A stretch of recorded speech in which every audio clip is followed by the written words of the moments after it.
determine the compound interest and amount. அமௌண்ட்டும் கண்டுபிடிக்கணும், இன்ட்ரெஸ்டும் கண்டுபிடிக்கணும். இது on ₹1000. அப்ப அது வந்து என்னது? பிரின்சிபல். இது I. Semi annually for 6 years. அப்போ n வந்து என்னது? 6 வருஷத்துக்கு செமி ஆனுவலி, அரை வருஷம். அப்போ n வந்து 6 into 2. I வந்து 6/200. Amount is equal to principal into 1 plus I the whole power n. Substitute பண்ணுங்க.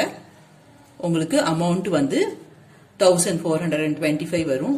இன்ட்ரெஸ்ட் வந்து amount minus principal 425. Hope this video is useful to you all. Do like, share, comment and subscribe so that you can track and crack. Thank you.